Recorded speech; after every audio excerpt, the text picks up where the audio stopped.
Surprise. Part 3 of our chemistry series. Oh, and it was just so little. That last lesson was so small. Okay, have you watched the first 2?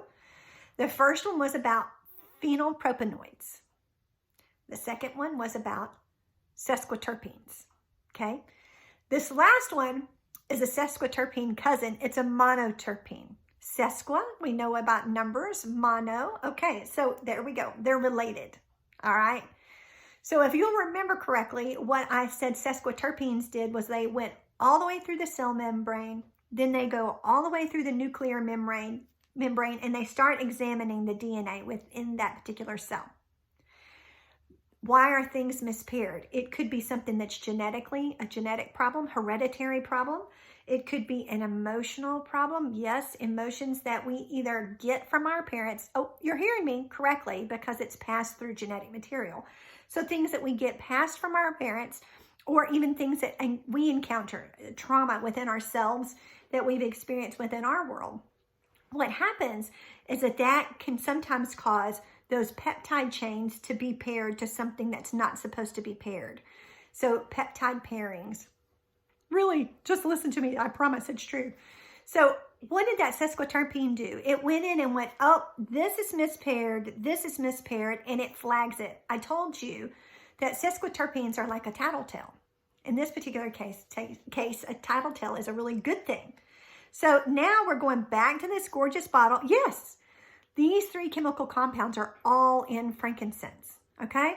So here we are. We have frankincense, and it has the phenylpropanoids mentioned in the first video.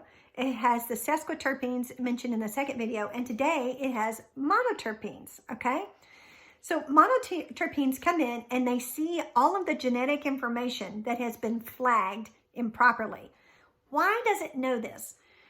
Because God created he didn't create this bottle, but he created this plant. It's actually a tree. He created this. And in his perfection, he gave the perfect genetic code for your body. Oh, nope, I am not kidding. Why do I know that? Because it's been proven scientifically, but there are other plants that do very similar things that for us with our chemistry. Let me just give you another amazing thing. Palo Santo is the frankincense of South America. There wasn't such a thing as worldwide travel. And so he wanted to give them a tree that did similar things as frankincense did. That's just one example. It is amazing when you start considering the things that they have that are spread out over the continents that can be used as a substitute, because he knew that they weren't going to be able to travel worldwide for years and years to come. That is God, and that is cool. So monoterpenes come in and they go, this is paired improperly. We are going to rewrite this genetic information.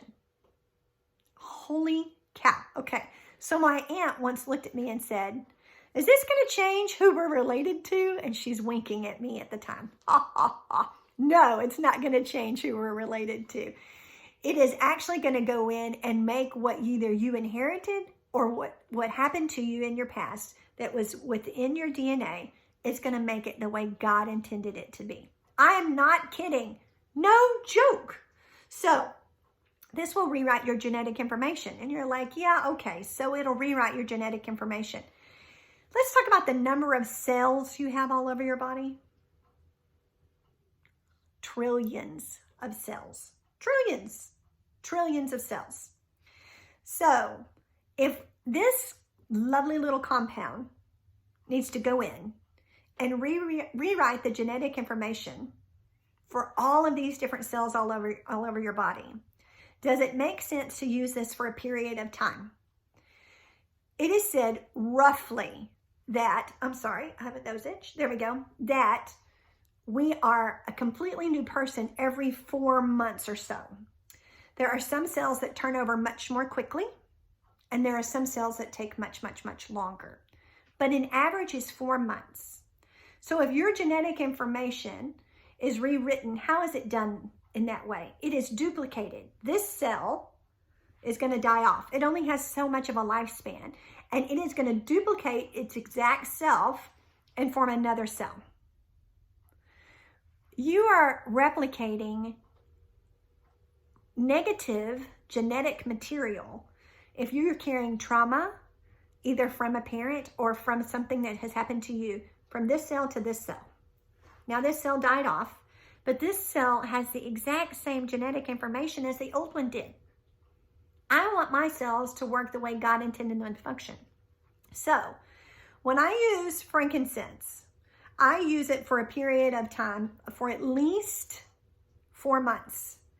I want this to have the opportunity to engage every cell, to engage every DNA and RNA strand, every peptide, and say, you have been duplicated correctly, or no, I'm not going to allow this duplication to occur. I want a different type of duplication to occur, the one that God intended to occur. So are you in wonder? Are you in awe? Are you amazed that God did this for you? On the outside, frankincense is great for the skin. Anything skin. If you have any issue with your skin at all, bad, anything, frankincense is your go-to. So how wonderful is it that if in the Middle East, frankincense is used for everything. It's your everyday go-to ointment. And every time you're adding it, not only is it taking care of a physical issue you may be having, and it's supporting that, your integumentary system, skin, largest organ. But not only is it supporting that, when it absorbs within you, it goes into your bloodstream. It's now being cycled throughout your body. It's going into the nuclear membrane, into the nucleus, examining those DNA strands, that double helix DNA. And it is setting you what God intended to set you. How many of you ever said, man, I can't stand my mom because she made me have this or whatever? Yep, it's true. Rewrite your genetic information perfectly. Haven't you had fun in this chemistry series? Blessings.